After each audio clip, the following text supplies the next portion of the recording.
Now I'll take you down and introduce you to Mr. Harden. As soon as I can. You have to wait. That's all I can say. All right, goodbye. You the gentleman who's been complaining about the lack of office help? You don't get someone to sit at that desk pretty soon, you'll have to dig me out from all this paperwork. I have somebody for you right now. You better have 4 hands. She's 22, graduate from secretarial school, honor student, conscientious, loyal, eager to work. Go on, I don't believe it.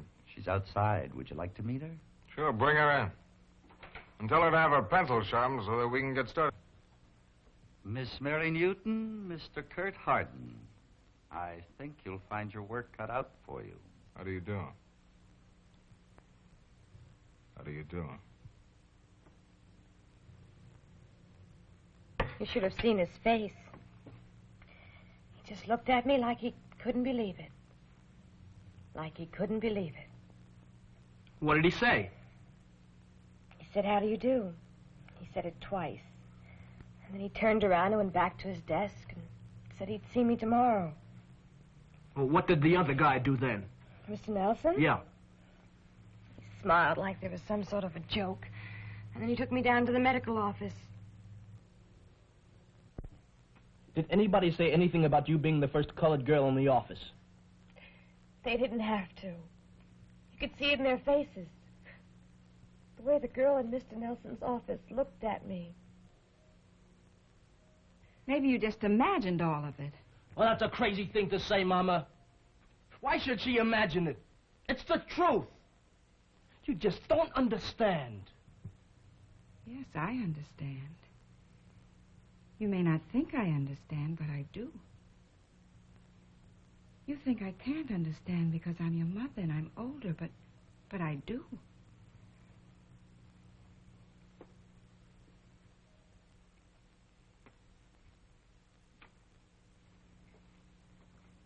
What you're going through isn't new. When I was a young girl, I had to leave high school to get a job.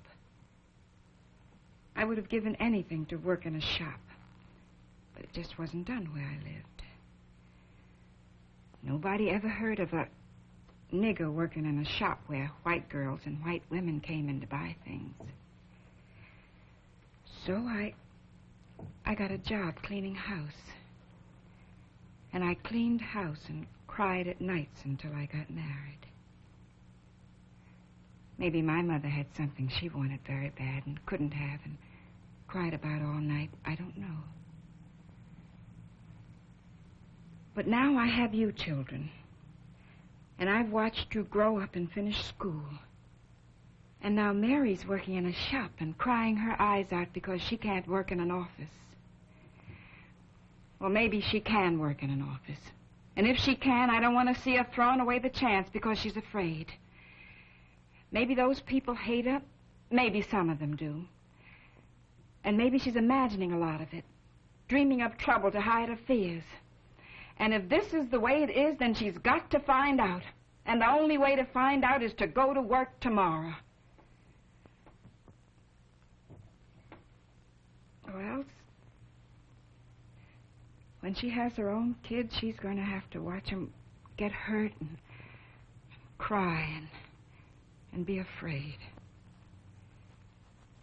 And she'll always wonder if she couldn't have suffered it for them and maybe made their lives a little easier. The way I sometimes wonder now.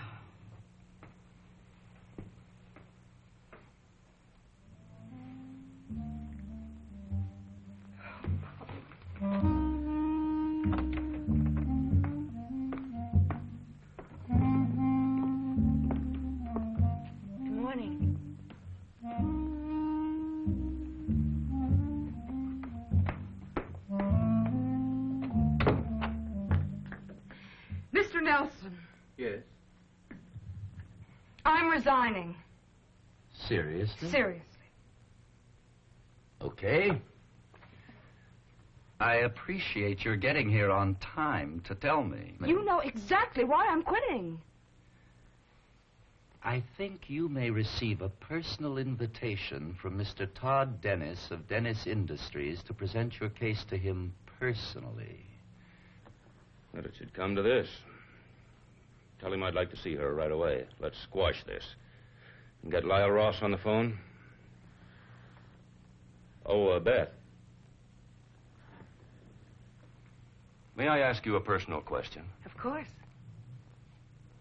Where do you stand on all this? You've heard the policy discussion. How do you feel? Well, honestly, Mr. Dennis, I wonder where everybody's been. I mean, doesn't anybody in this company read the newspapers or go to the movies? I think it's about time we woke up. You can be a great help to us right now. How? By giving the new girl a chance. By making sure that she gets a chance. You mean by being especially nice to her? No, not especially nice. Just plain, ordinarily nice. Common, garden variety nice. You have a certain amount of prestige here. Use it. Well, I wouldn't want the other girls to think I was doing it just because I was the... Now, look, don't you start being frightened, too. Think about it. It's not an order. Just a random comment on humanity.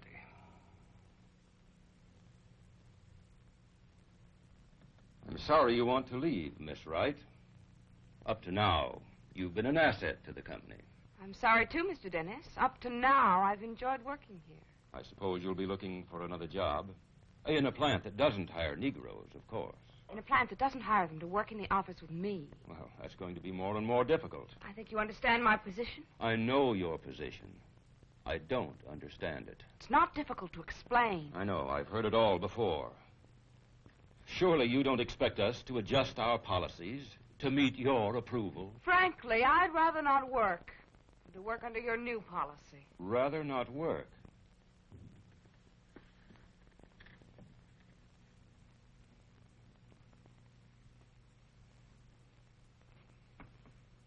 Well, you're lucky. How do you mean? Lucky you can afford that alternative. I can't afford it. Neither can most of the people working here. Look, Mr. Dennis, I just don't understand why my leaving has suddenly taken on such importance. I wish I felt flattered by all the attention. But I'm afraid I don't. Well, the fact is, your leaving the company is much more important than a personal matter. For me or for you. I'm not going to even attempt to argue with your prejudices. I know that in a few minutes here, I can't change whatever has made you think the way you've been thinking for a lifetime. But if you don't mind, I'd like to put the shoe on the other foot. You're a popular girl here, probably with good reason. What you do, quitting that is, may set an example for a lot of other girls who can't afford your independence. I'm responsible for this company. That means I'm responsible to the stockholders, to the people working here, to myself, even to the whole country, indirectly. And it's too late to crawl back into a shell. I'm afraid I don't understand, Mr. Dennis. Miss Wright. What, Mr. Dennis? I'm going to ask you to stay on here at Dennis, in spite of how you feel.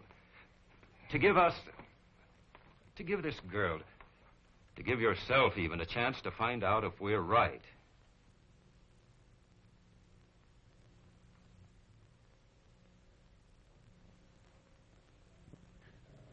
You're putting me in a pretty tough spot, Mr. Dennis. Well, it may not be as tough as you think.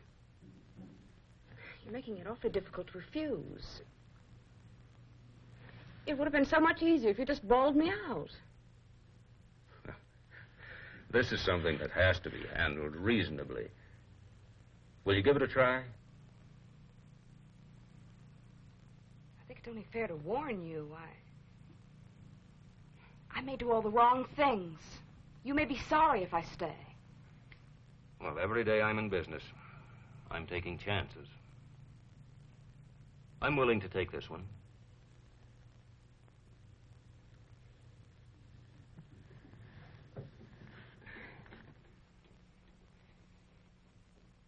I'll think about it, Mr. Dennis.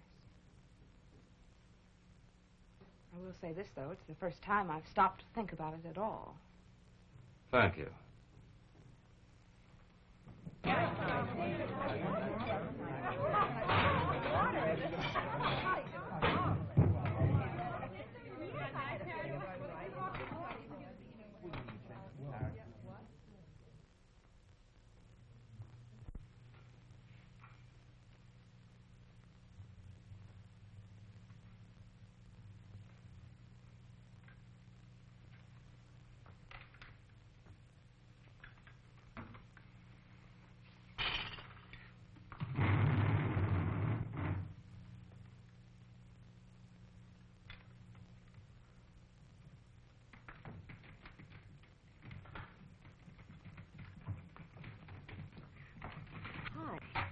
I'm Miss Merrill.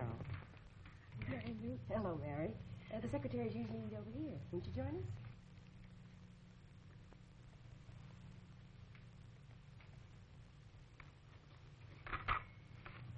I'll give you a hand. Everybody, this is Mary Newton. Joan. Joan. Mrs. Kit Wright.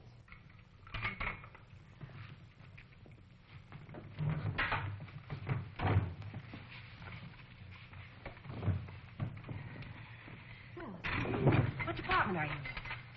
Production department. Work for Kurt Arden. Oh, yeah, Mr. Arden. That's right. There was no mass walkout. No one quit. A few girls even tried to help out.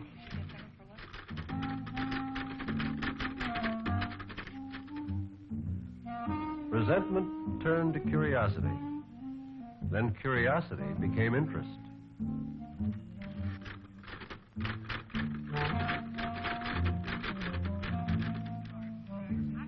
In time, Mary was no longer the new girl, and new girls no longer meant trouble. So we all settled down again to the difficult business of making a living.